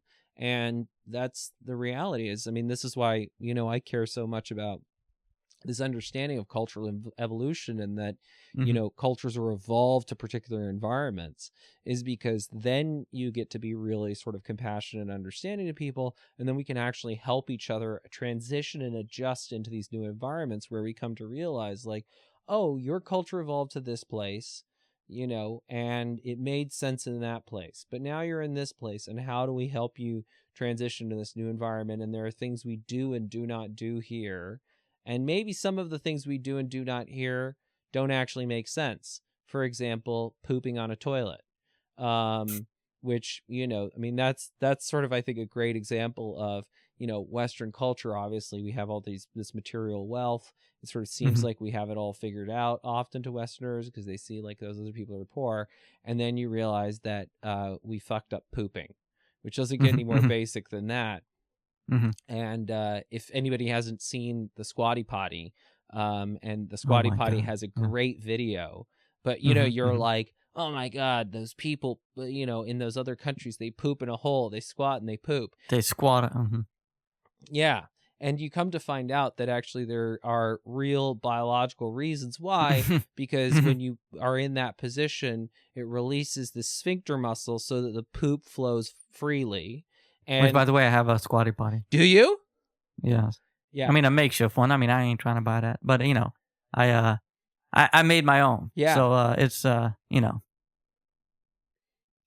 listen. I also Squatty Potty. I don't have a Squatty Potty, but I just like stand on the toilet bowl. I think I'm going to invest in a Squatty Potty, because let me tell you, it's a real challenge for my balance, but that's part of what I like. It develops proprioception. So, but you come to realize that actually, the reason why you've been pooping the way that you've been pooping is just that's the way of your culture. And that's so much of what this, naive realism stuff is about, is that you just sort of do the things that your people have always done. And then you realize that actually they make no sense. And then you're like, oh, damn. But, that's the nature of humanity's first family dinner. There are a lot of people all over the world who are doing things that make perfect sense to them, that you then come to realize make no sense at all. And, that they are actually, causing problems. Like, there's a reason why Westerners have so many hemorrhoids, and it's because the poop doesn't flow out, and then they end up trying to force it out. And there's a reason, by the way, I want to also make clear, because this is part of my experience, is that I do things, and I'm doing them often for reasons, but people don't understand the reasons. And so I'm violating cultural taboos, and they don't understand why. So I want to make it clear why I'm talking about poop. And that is because poop triggers disgust, and disgust is what destroys awe. So there's a reason why Kim Jong-un and Kim Jong-il have had to convince the North Korean people that they've never pooped. And is that real? Oh yeah, that's real. That's part of North Korean propaganda is that they've never pooped. What the? Well, because but surely there's not people. I mean, they have to say they believe it, but they don't believe that. Oh no, I think they believe it.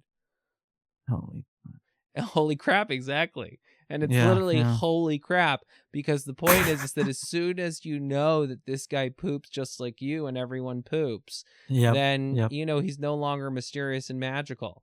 So, that's the point, is the way that you really destroy these wizards is where, and this is why I've sort of, as one of the key phrases, instead of amen, right, or whatever, that we say in the Caliphate is everyone poops. And it's because when you understand that everyone poops, then it's like, oh, everyone's just a person.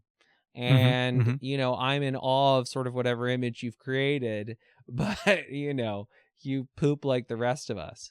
And, like, again. So Bryan poops? Well, there is one exception. Okay, I knew it. Bryan doesn't poop. Actually, no. See, this is the problem. This is the problem. This is why Bryan is great. is as a sort of like mythical cult figure leader is because there's literally like one of the funniest things I've ever heard is Bryan has this bit on YouTube where he's talking to Joe Rogan about like shitting in the woods and just having the worst diarrhea. So there's actually multiple stories on YouTube of Bryan Callen talking about him pooping. So the trying to maintain awe around Bryan Callen is going to require a lot of editing. Like we're just going to have to edit out a lot of things, take a lot of things off the internet, and I mean, it's going to be really tough. It's going to be really tough because Bryan has, so much of what comedy is about destroying awe. And shattering awe. And that's really like Bryan's comedy in a nutshell is he builds awe, he builds this vision of himself and then shatters his own image. And it's that repeated process of build, shatter that is part of why I love Bryan's comedy so much, because he's constantly building and shattering his own cult of personality. So anyway, but the Bryan does poop. Good. But everybody poops, and I think that's the point is, you imagine if you ever broadcast out on North Korean television some footage of Kim Jong-il just dropping a big fat dookie. Like the illusion, like him busted, pants down, reading whatever he's reading. The illusion would be shattered and nobody would ever look at him in the same way.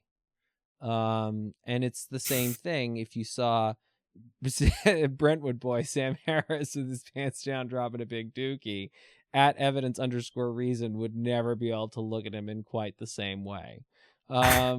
So, once you peer behind the curtain and sort of realize that everybody's just human, then you start thinking much more critically about what are they saying? Why are they saying it? What is really going on here? Do their ideas make sense? Oh, and then I start thinking, what is science? Oh, science tells, is about figuring out reality. Okay, well, how are we figuring out reality? Oh, we're coming up with hypotheses. Hypothesis is a fancy word. What is a hypothesis? Oh, a hypothesis is a story. Oh, so science tells stories. We tell stories about reality, and then we just test how well our stories fit reality. Oh, and then you listen to someone like Spiros, and you're like, oh, there's not like one story. There are many stories about reality. And then you're like, oh, have people always been telling stories about reality? Oh, yeah, they have. That's what religion was. And then you start to have really uncomfortable thoughts because you're like, what is science? What is different? And what is the stuff that best fits reality? And then you're like, what has this guy been telling me all this time? And then you start to like have really, now we got some real heavy duty cognitive dissonance going on. And, you have to sort through that.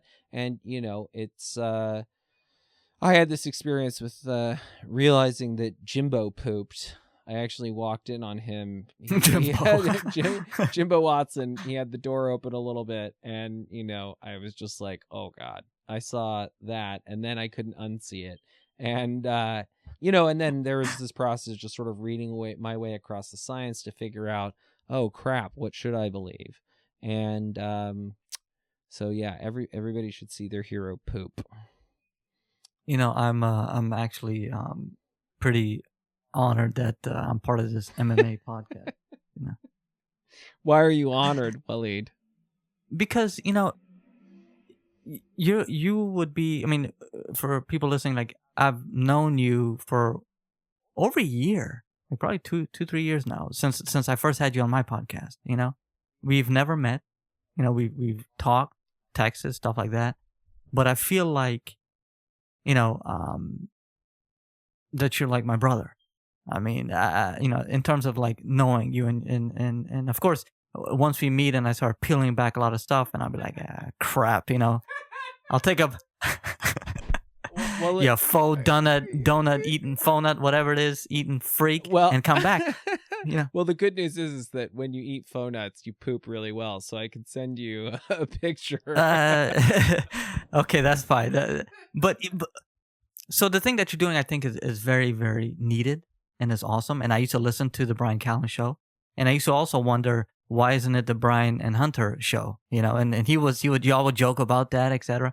But now it seems like it's very again, dude, I just love what you're doing. I'm glad that we've actually you've reached out to me to have me on. I mean, I think it's awesome. What you're doing is highly needed. I don't see anything else like this being done. Well, and I think, I mean, the key thing is that, it was Man Thoughts, then it was the Bryan Callen Show, then it was the Bryan Callen and Hunter Maats Show. And then it became Mixed Mental Arts, but in practice it was us just trying to consolidate and figure out everything that we'd learned over the last 200 episodes. And then now it's really like, Mixed Mental Arts community, right? It's like a full-on dojo. And, I mean, I'm facilitating this. But the whole point is to really, it's not, I mean, it'd be pretty hard for either Bryan Callen or me to try and pretend that we have it all figured out, or that, we're some great visionary gurus. There's just way too much shit on the internet about either of us to sort of maintain that facade. And I think but that means that if I mean, there's so much stuff out there about y'all, but that means that people who actually come and join up have hopefully have done their quote unquote research and are still coming because of the message, right?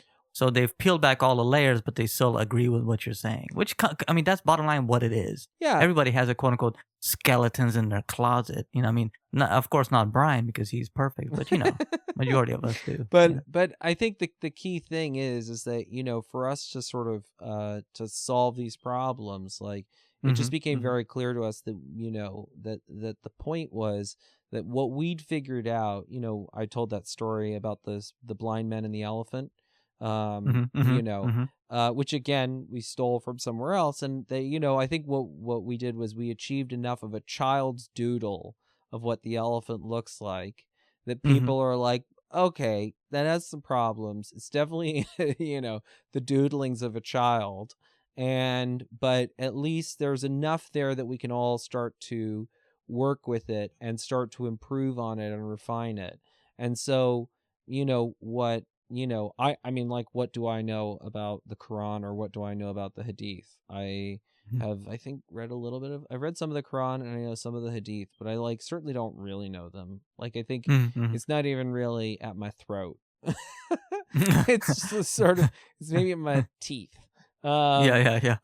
But the point is that, I just, at a certain point, enough where you know how human beings work, and how you work, and then you're like, oh, I'm not supposed to figure this all out on my own. Like, that's actually insane. It would actually be unscientific of me to try and do that. And the scientific thing is to understand that we're not just paying lip service to this idea that science is a collective effort.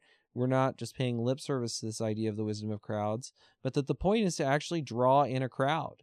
And that if we can start to pull in people, and that, from us will emerge something that is way better than what any of us would come up with on our own.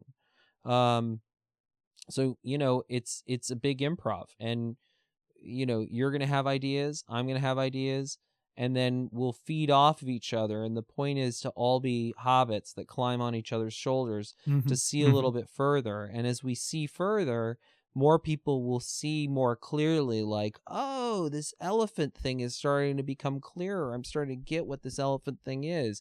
And then they're going to come in and they're going to be like, let me help out. Let me make that elephant better. And that's the job. The job is to just be constantly trying to improve every part. And one of the things I'm excited about is to learn from you, Walid, is it Darab? About the Hadith and about the Quran. And I know that, one of the things we've talked about is that, in the same way that Isaiah is breaking down Changyi, that you're going to be breaking down some of the Hadith for the MMA community. Absolutely. Yep. So I'm very excited for that. I'm excited that at some point we are going to have Afghani food together. And phone nuts. I will listen when you come out. If I'm out there, hopefully I'll come out there. When you come out to LA, I will take you for a phone nut. And let me tell you that it will be a really unsatisfying experience. But I'll tell you what, man.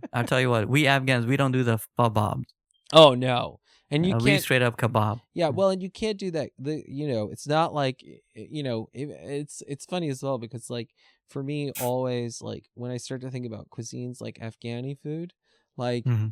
the idea of doing gluten-free naan is like literally the dumbest idea ever. Oh, of course. Yeah. I'm Yeah. like, no, give me that gluten. So, it's just, I mean, humans are silly and we have these like silly things that we do.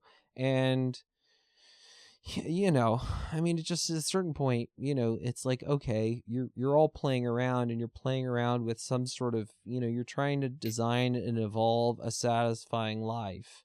And, like even with diet, could I come up with a super regimented diet that is like, I will not eat this or I will not eat that? It's like I could, but all of this stuff is balance and trade-offs. Could I, imagine that I, swore off gluten and was on some super rigid diet where, I only ate salmon skin and, maybe I would live until 90 Yes. or 100. But, it's like, I don't know that that's a better life. Yeah, you live 90 years of just, yeah. Yeah. Doesn't sound fun, and like you spend, okay, great. So you have that, but like, you're going to, you miss out, like I would miss out on so much. If I went to the, I was in the UAE for, the UAE and Oman for the holidays and, had some delicious food. Omani food. Have you ever had Omani food? No, I have not. Omani food is actually like amazing. And it's amazing because of where it is. And, it's like, it's obviously got all of those Arabian influences. Iran is just across the Strait of Hormuz. And then the Omani trading empire extended down into India and Africa. So it's really like ultimate idea sex cuisine where you've got all of these different cuisines coming together and just making these delicious dishes. So but it's like I again, like cultural context, I went there and of course my LA brain is like, oh, there's so much gluten here and all these carbs.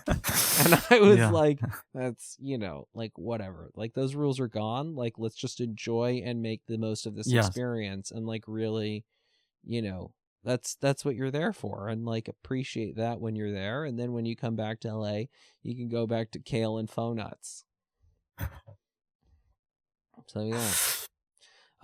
But anyway, I think that's the main thing is just it's like I've gotten a certain amount of feedback from this community that I'm not supposed to talk about Brentwood Boy and that I'm mischaracterizing Brentwood Boy, and I guess I get that, but at the same time I have a big problem with the way that Brentwood Boy has mischaracterized 1.6 billion Muslims.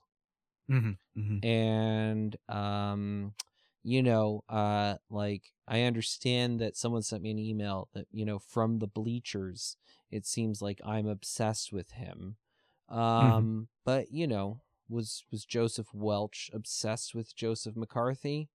Well, I mean, he certainly focused on him and brought some attention to him. Was Edward R. Murrow obsessed with Joseph McCarthy? Yeah, he certainly brought some attention to him. And at the end of the day, like part of it is just, teaching. Like it's very easy. Like when I talked to Muhammad, I was like deliberately avoiding using his name and was like, he who shall not be named or whatever. And Muhammad was like, name him. Like when you don't name him, you give him power. And that's the thing. Like if you're going to be upset about this and, like you're so wrapped up in sort of, if you're such a fanboy and you're so wrapped up that you can't question this dude's ideas, well, it's going to be a hard experience for you and, we'll help you through it. But like really think for yourself. Like that's the whole point of mixed mental arts is to get people thinking for themselves. And like the easiest way to teach and the easiest way to understand this is to give people like, very specific, clear characters to be thinking about where, it's like if we were in Islamic context and some guy was like, it's not like, why are you so obsessed with, Abu Bakr al-Baghdadi. Like, why do you keep Mhm. on fixating on him? Like, dude, whatever. Like, respect his ideas. And it's like, no, like the whole point of science is to not respect people's ideas. You test their ideas. You try and break them. And like, you know, if somebody's a fraud, you call him a fraud. Mhm. Right? Mhm. Well, you have multiple ideas coming in and only one leaves. I mean, That's right. how do you do that? You know, it's like, you test him, and you test him based on the evidence. And listen, you know, he's now said that I don't understand the relevant biology, and that's great. Like, that's what I want. I want it to be said that I don't understand the relevant biology, so that there's now a we can talk about conflict. it. And What is it? and Yep. then now we got to unpack the relevant biology. And then you know, I don't think that who understands the relevant biology is going to be decided by the two of us. I want it to be decided by humanity. Yeah. Yep. And so that's you know, that's the whole point of this thing. And but it's just the whole thing is remarkably silly to me. It's remarkably silly to me to, like, you know, I mean, the point is that there was an old way of doing things where we sort of relied on intuitions of authority, and we relied on certain people being experts. And you know, Twitter and the internet have broken all of that down, and now everybody gets to share and post their ideas. And you know, the short-term part of that is that people who deliver simplistic narratives have done very well because they offer easy answers. But the longer term game is where, you know, everybody can Google everything, everybody can tweet out their opinions, everybody can share on a Facebook group, everybody can do that. And you know that ultimately the wisdom of crowds will emerge from that, because everybody will be thinking, they'll be testing their ideas. And so much of, I think, what our job in terms of mixed mental arts is to just help midwife people into that, so that you're helping people test and break down their ideas and helping them get a clearer model of themselves and how they work and how other people work. And along the way, we're going to ruffle some feathers. And I'm okay with that. And I'm okay with people being pissed at me, because as a tutor, that's what you do. You piss people off. I literally had a conversation with a student about this last night. I mean, you know, I've talked about how my students call me the tutor of death. And it's like, I'm a professional asshole for a living. Like, I come in and I say the things that you're not supposed to say, where I'm like, dude, you have Fs. Like, why do you have Fs? You're not trying. Is that upsetting to you? Of course it's upsetting to you, because everybody has sort of danced around this idea that, like, oh, maybe it's not your fault, or oh, math is hard. It's like, no, you didn't study. Like, of course you have Fs. So why don't we just look at the math, and why don't we break down the math, and then you understand it? Or, oh, this essay is shit. Like, you vomited out 500 words of garbage. None of this makes sense. That's okay, because it's currently garbage. We can make a better essay by writing and breaking down these things and, you know, clearing them up. And that's what it takes. And, you know, like, it doesn't matter who does or doesn't understand the relevant biology. The important thing is to, okay, if Sam and I don't understand the relevant biology, if one of us doesn't understand the relevant biology, and Sam has a PhD and I have a bachelor's degree in biochemistry from Harvard, and one of us doesn't understand the relevant biology, that suggests a real problem with the current educational system. Right? You spent all this money and you still don't understand the relevant biology? Great. We need to redo the educational system, which is kind of my point. Yeah, but I mean, for him to make a statement like that is assuming that, you know, it says, or it implies that he does. Well, you know, that's the point, and that's what, you know, he thinks he has all the answers, and this is my whole point about him is that, you know, it's a ridiculous position for him to have. And it all, you know, I think what's so funny about this too is that Richard Dawkins and Sam Harris have created a dodo. They've made a dodo. So it's, you know, it's literally, it's a thing that is prepped for extinction. You know, it's an intellectual evolutionary dodo. And, you know, the dodo, like, people are like, oh, the dodo is stupid. The dodo was fine. The dodo was fine on the island of Mauritius, right? And, you know, happily lived on the island of Mauritius for a long, long time. and then it had contact with a new species that it had never had contact with before, and suddenly Dodo died. So it's the same thing where, there's sort of like this little, there's this island of new atheism, and it makes internal sense, and it's perfectly safe, and, it can continue to go on. But the problem is that it's not going to survive contact with, all of this new science. The second that people understand, I've been calling John Haidt, David Sloan Wilson, and Joe Hendrick the Holy Trinity of cultural evolution. And they have 4 books, which I call the 4 Gospels of cultural evolution, the New Testament. And the point is, they're like the Old Testament. Dawkins and Harris are like the Old Testament gods of science. And then this new, more powerful set of ideas is going to come along, and the dodo will die. Now, there may be a couple of diehards who hold on to that old way, but the majority of people are going to ditch them and going to leave, probably even at evidence_reason. But, he's going to have to move past sort of being in awe of Sam and actually reading the science and deciding for himself. And that is the challenge, is that most people don't actually read these books. They have never read them, and they're just sort of caught up in, focusing on symbols and like, cartoons of the Prophet Muhammad. The guys who you killed the Charlie Hebdo guys, like, it would be amazing to like give them a quiz on the Quran. Oh yeah. And be like, let's just do a little quiz. Let's see, do you guys actually know this? Because with the pattern that you spend like 5 minutes in the Muslim world, you pretty quickly realize that a lot of these guys just have never really read the book. Mm-hmm. And that's not a problem that's limited to Islam. Like, I love there's this great book, How Adam Smith Can Change Your Life. It's by Russ Roberts, and Russ Roberts is literally a Stanford economist. So this is a guy who is like one of the priests, essentially, of economics. And he says at the beginning, I never read Adam Smith's other book. Like, it turns out Adam Smith had written 2 books, right? The Wealth of Nations, and then The Theory of Moral Sentiments. And I'd never read the other one. And it turns out that I should have. Because you come to realize that when he was talking about self-interest, he wasn't talking about selfishness at all. And they weren't the same. And that was just like, I was like, are you kidding me? Like, you didn't read the other book? Like, so much of what this has been about is that you never bothered to read the guy's other book.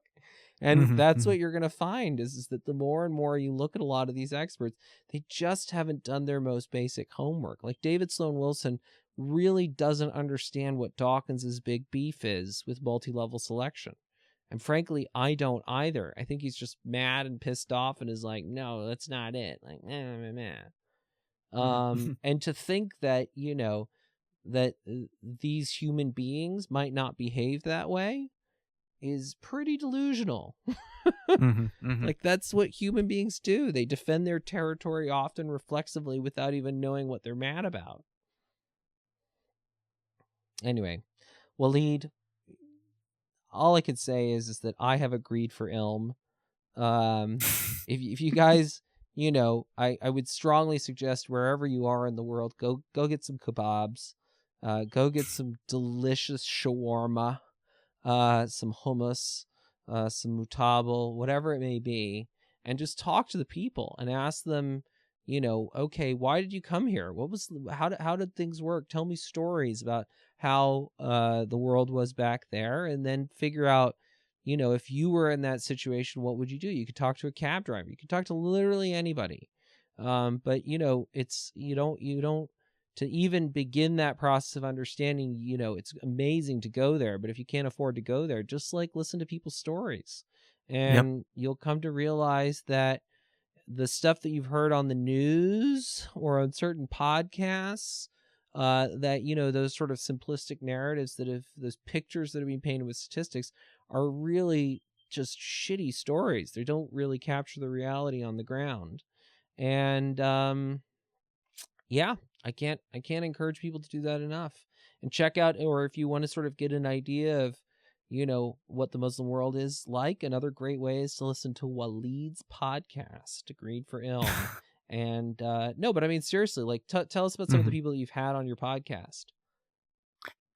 I mean, over 200. I mean, just like similar to the count that you all have, but a lot of Muslims from all over the world. Mainly, I've just been focusing on like uplifting Muslim women in the community, and just listening to what they do. It's really even for myself. I mean, I'm a Muslim, right? And I have these people on. For me, it's uplifting, just to hear them talk about it. And I started getting people emailing me like, thanks for having this person on. Thanks for having that person on. I didn't know much, but after I listened to this episode, I know about this. And it's those type of things that slowly start to open people's minds, and like, don't worry about Fox News or whatever, or whatever other podcast. But actually, the biggest thing is talk to the people. So I might not have the time, let's say, to go to the kebab store and like get somebody on. But I mean, talk to someone, but you can listen to a podcast, and it's the same thing. It's a different perspective, Well, and Go ahead. Well, and I think one thing that might be really good, one of the things that we started realizing is, we started making these knowledge bombs and have started pulling out these little clips, like just even, 2 to 5 minute clips. People can start to hear these things. So maybe you can't even commit, you can't go to the kebab store, can't listen to a whole hour podcast, but you can hear 2 to 3 minutes. And, I think that's the thing. You're going to be doing these breakdowns of these hadiths, which I think are awesome. And then also part of what we can be doing, and this is something that I've been talking about with some other people, is, we have lots of great people now volunteering. And, this is, real sacrilege, but Bryan Callen's voice is not the only voice that needs to get out there. And, for example, if you want to help out, we can connect you with some of these scientists, and you can help spruce up their websites, help them get their message out there, help get them on the tape. You can, go help podcasters like Walid or Chris Ryan and help break down, find knowledge bombs from their episodes. And like what are really powerful clips that we can share with people that, so we're empowering people to better and better share those messages, right? So you're giving people smaller nuggets and easier asks. So I think that would be awesome, either whether it's your own listeners or some of our listeners. It would be really good to start to get, if you want to help, right? And you're trying to figure out how you can help. One of the things you can help is make clips of episodes so that there's like really awesome, easy nuggets that you could just lay on people and be like, here, listen to these 2 to 3 minutes. Listen to this. Here's like a short article from Kate Fogarty or from Walid or from Isaiah or I don't know that I write short articles, but theoretically, if I ever achieved a short article from Hunter, here's a clip, and that way you could start to move these ideas. So I think, that would be a really good thing is if we could start to support each other as podcasters and just start to get people, volunteering their time if they want to help out. You find one awesome 3-minute clip from one of Walid's episodes and make a little video of that. You've made the world better. A lot better. Yep. Yep. So, ladies and gentlemen, I give you Walid. Is it Darab? My brother, my achi, and that's redundant. I don't have to say my achi. I should just say achi. Like chai tea. Yeah, chai tea. So ach is brother, and then e is the my ending. So if you say achi, it's my brother. So I give you Walid achi, and greed for ilm. That's what it's about. Whether you call it greed for ilm or you call it, a hunger for knowledge, all comes down to the same human experience. And may we encourage a greed for ilm and a hunger for knowledge anywhere in the world and in every culture, so that we can move our understanding of the wisdom of the past below our throats and into our hearts, and actually have living principles that we practice every day in our damn lives.